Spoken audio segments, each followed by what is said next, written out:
బాగానే ఉంది. ఇంతకీ ఎవరికి ఇచ్చి చేస్తావు? ఎవరో ఆకాశానికి చేస్తారా? నీకెందుకు? అంతా రెడీ అయిపోయినట్టేనా? సార్, నా వల్ల కావడం లేదు. ప్లీజ్, మీ డబ్బు కొద్ది కొద్దిగా మీకు ఇచ్చేస్తాను. నన్ను వదిలేయి. చంపేశావయ్యా. నువ్వు ఈ మాట అంటావనే ఆ వేళ నేను ఈ కాగితం రాయించుకున్నాను. మర్యాదగా మన పని పూర్తి చేసి పంపించేయి, లేదా ఈ కాగితం మీరు సపరేటర్ దగ్గర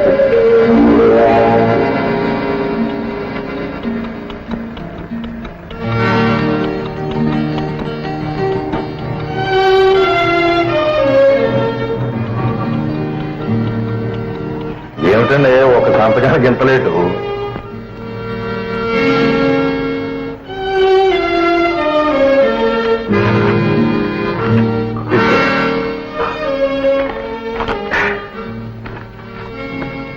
మరి అప్పుడప్పుడు కనిపిస్తూ ఉండండి. సెలవు.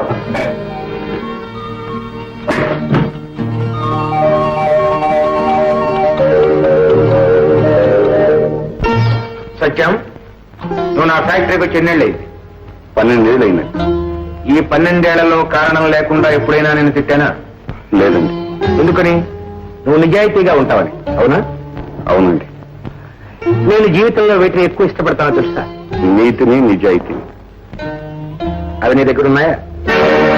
ఉన్నాయా? ఉన్నాయి. అందుకనే ఇన్నేళ్ల నుంచి నా దగ్గర పనిచేయగలుగుతున్నావు. నువ్వు జీవితంలో చేయరాని ఘోరమైన తప్పు కూడా చేశావు. ఏమిటో తెలుసా? పెళ్లి చేసుకోవటం. అయినా సరే నీ పిల్లల కోసం నెలకు 70 రూపాయలు జీతాన్ని పెంచుతున్నా. సార్, చాలదా? 100 రూపాయలు తీసుకోవాలి. కష్టపడి పనిచేసేవాడు కావాలని 10 రూపాయలు ఎక్కువ నేనేం బాధపడినయ్యా. కానీ నైతికంగా దిగజారిపోతే మాత్రం నేను దిగజారిపోతే మాత్రం కానీ నైతికంగా దిగజారిపోతే మాత్రం కానీ నైతికంగా దిగజారిపోతే మాత్రం కానీ నైతికంగా దిగజారిపోతే మాత్రం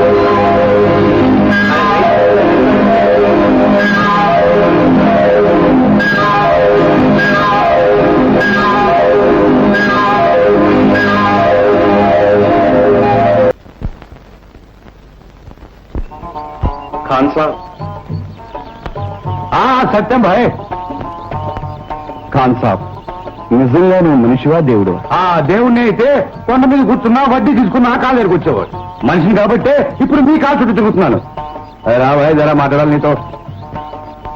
చూడు సత్యం భాయ్, నీతో విషయం మాట్లాడాలా. ఏమిటి? నువ్వు అర్జెంటుగా పెళ్లి చేసుకోవాలి. పెళ్ళే? ఎందుకు? మళ్ళీ పిల్లలు కంటానుగా? అరే పెళ్ళంటే పిల్లలు కన్నా కదా. మరి ఆ పిల్లల్ని పెంచడానికి ఒక తల్లి కావాలి. అక్కర్లేదు, నేనే పెంచుకుంటా. పెంచుకున్నానే మహానాన్ని తిరిగి పారేసి నాకు ఈ పని తప్పితే వేరే పనులు కావాలి. చూడు సత్యబాయ్, రేపటి నుంచి నీ పిల్లలకి నాకు ఏమీ సంబంధం లేదు. నీ పిల్లల్ని పెంచాలంటే నువ్వు పెళ్లి చేసుకోవాలి. నాకు పెళ్లి వద్దు, పెళ్ళం వద్దు. అది పెళ్ళం కోసం కాదా నేను చెప్పేది? ఆ పిల్లలకు ఒక తల్లి కావాలిగా. కరెక్టే. భారీగా వద్దు, 6 బిడ్డలను తల్లిగా ఎవరొస్తారు? వస్తుందో తప్ప నీకెందుకో ఆ సంగతి నాకు వదిలే. నేను తీసుకుని పెళ్లి చేస్తానుగా. సరేనా? సరే. ఎంతో ఘోరం జరిగిపోయిందండి. మట్టిలో మాణిక్యాలంటే 6 బిడ్డలు ఉండి కూడా మళ్ళీ పెళ్లి చేసుకుంటున్నారండి. ఇంతవరకు ఏ సినిమాలోనే ఇంత ఘోరం చూపించలేదు. ఇలా వెనుక చూశాను, దేవదాస్ చూశాను. రెండో పెళ్లి చేసుకున్నాం, వయసు దాటకే చేసుకున్నారు. అది పిల్లల కోసం చేసుకున్నారు. ఇతగాళ్ళకి ఎవరు చేసుకోలేదు. ఇంతకీ సత్యం విషయం అని చెప్పేది? సరే, అతను పిల్లల కోసం చేసుకుంటున్నాడు. ఊరుకుందరు. పిల్లల కోసం అంట, పిల్లల కోసం. ఏ సినిమాలోనైనా సవత్తిని పిల్లల్ని సరిగ్గా చూసుకుందా? నువ్వు చెప్పిన దేవదాసు ఎలవేలుపుల్లో చూశారుగా. అందులో సావిత్రి, అంజలిను అందరూ అలాగే ఉంటారేంటి? ఏ సూర్యకాంత లాంటిదో వస్తుంది, వరుస పెట్టి వడ్డిస్తుంది. బిడ్డలుగా తీయమైపోతుందో ఏమోనండి. అబ్బబ్బా, నోరు మూసుకో. అంత సూర్యకాంతలాగా ఎందుకుంటారు? సూర్యకాంత కాకపోతే ఛాయాదేవి. సవత్తల్లంటే వీళ్ళిద్దరేగా. పిల్లలు నువ్వే ఇచ్చి సినిమాలో నాలుగు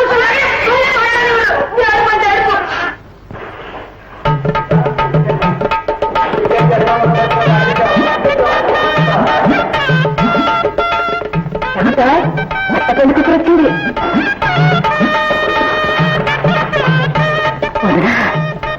పిల్ల బాగానే ఉంది, కానీ ముదురు.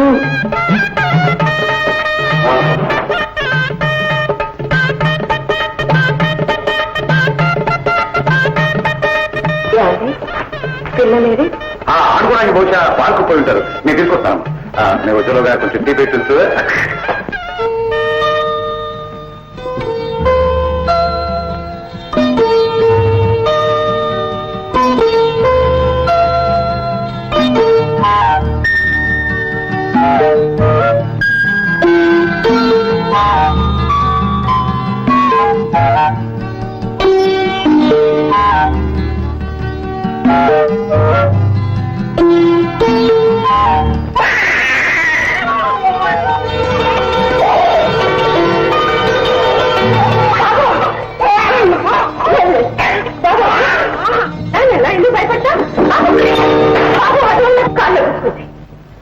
ఏమిటి? ఏం జరిగింది? ఏం లేదండి, నా చేయి తగ్గి సీసా పడిపోయింది. అంతే కదా.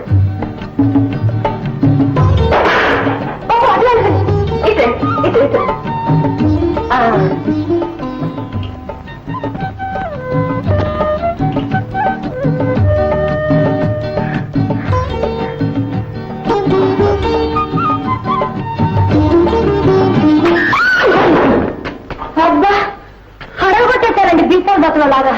సరే, ఏమిటో చూస్తున్నా? పిల్లలు ఇంట్లో అడుగు పెట్టిందో లేదు, పిల్లల్ని చూసారా ఎలా తిప్పేసుకుందో తన వైపు. పిల్లలు కూడా హుషారైపోయారండి. మరేమనుకున్నావు? ఇంటికి దీపం ఇల్లా?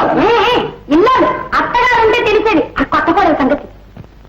ఏమండి, అన్నట్టు ఇతగాడికి ఇది రెండో పెళ్లి కదా, కొంపదీసి ఆ అమ్మాయికి కూడా ఇది రెండో పెళ్ళేమో. వాడు మాటలు.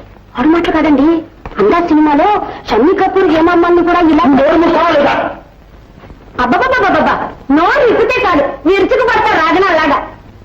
ఏమండి? అన్నపూర్ణ,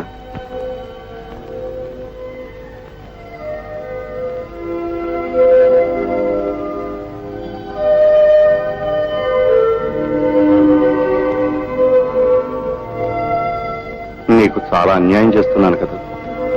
లేదండి, దేవుడు నాకు చాలా న్యాయం చేశాడు. అన్నీ సరిపెట్టుకుంటాం. కానీ పెళ్ళయిన తర్వాత ప్రతి స్త్రీ భర్తతో సుఖాన్ని కోరుకుంటాం. మీరు పొరపాటు పడుతున్నారు. నేను ఇక్కడికి వచ్చింది ఈ పిల్లలకి తల్లి కావాలి. నిజమే, కానీ నువ్వు నా భార్యవే అయినా ఆ చోటు నీకు ఇవ్వలేకపోతున్నా. కారణం జానకి. ఒక విధంగా జానకి చావుకి కారకుణ్ణి నేను. ముందు ఏం జరుగుతుందో తెలుసుకోకుండా పిల్లలు పిల్లలు అంటూ ఆమె ఆరోగ్యాన్ని జీవితాన్ని నాశనం చేశాను. ఆమె పోయిన ఆ రూపం మాత్రం నా నుండి దూరం కావటం లేదు. దయచేసి దూరం కానివ్వకండి. ఆమె మీ మనసు నుంచి దూరం అయితే నేను ఆ స్థానంలోకి రావాల్సి ఉంటుంది. ఆ స్థానంలోకి నేను వస్తే ఇప్పుడున్న తృప్తి ఆనందం అన్నీ దూరం అవుతాయి. అందుకని భారీగా ఆమెనే ఆరాధించండి. ఈ పిల్లలకు తల్లిగా మాత్రం నన్ను గౌరవించండి. నాకంతే. అన్నపూర్ణ, ఇదంతా నువ్వు మనస్ఫూర్తిగానే చెప్తున్నావా? మనసును మోసం చేసుకోవాల్సిన అవసరం నాకేముంది చెప్పండి. నిజంగానే చెప్తున్నాను. చూడండి, ప్రతి స్త్రీ తన భర్త సుఖాన్ని కోరుకుంటుంది అన్నారు. నిజమే, కానీ అది తన తృప్తి కోసమే కాదు, ఇల్లాలుగా పిల్ల పాపంతో ఆనందంగా ఉండాలి. పెళ్ళైనాడే 6 పిల్లలకి తల్లి కాగలిగాను. ఆడదానికి అంతకంటే తృప్తి ఇంకేం కావాలి చెప్పండి.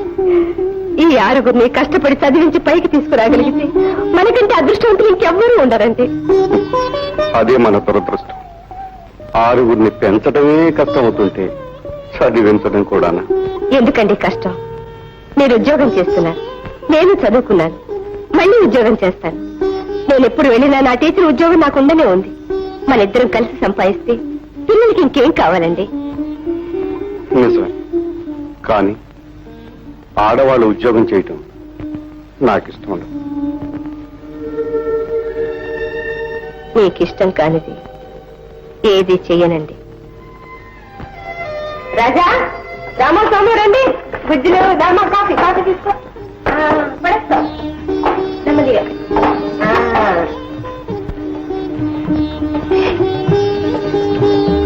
చాలా బాగుందా? అమ్మా బాగా చేసింది. అవును, బాగుంది. నీ మూలంగా ఈ ఇల్లు మళ్ళీ కలకలాడుతుంది.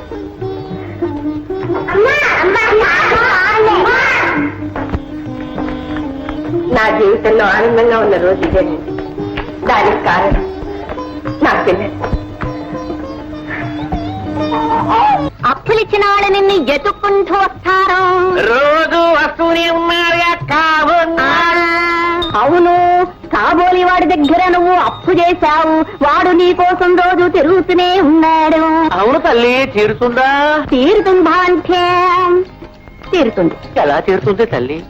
ఎలాగోలా తీరుతుంది. నువ్వు తీర్చడమో లేక వాడే చావు బాకీ అని వదిలేయడమో జరుగుతుంది. ఈ దెబ్బతో పీడ విరగడవుతుంది. పో.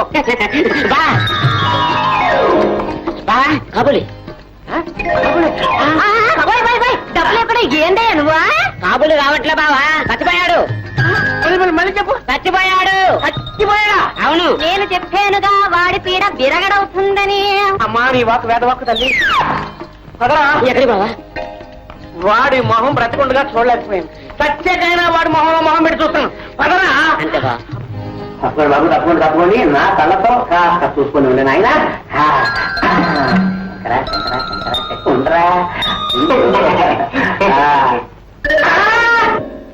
బాబు, వీడు మన కాబోని కాదురా. కాదురా బాబు, ఈ సావేదో వాడు వచ్చినా బాగుండేది. ఉండరా లేదు.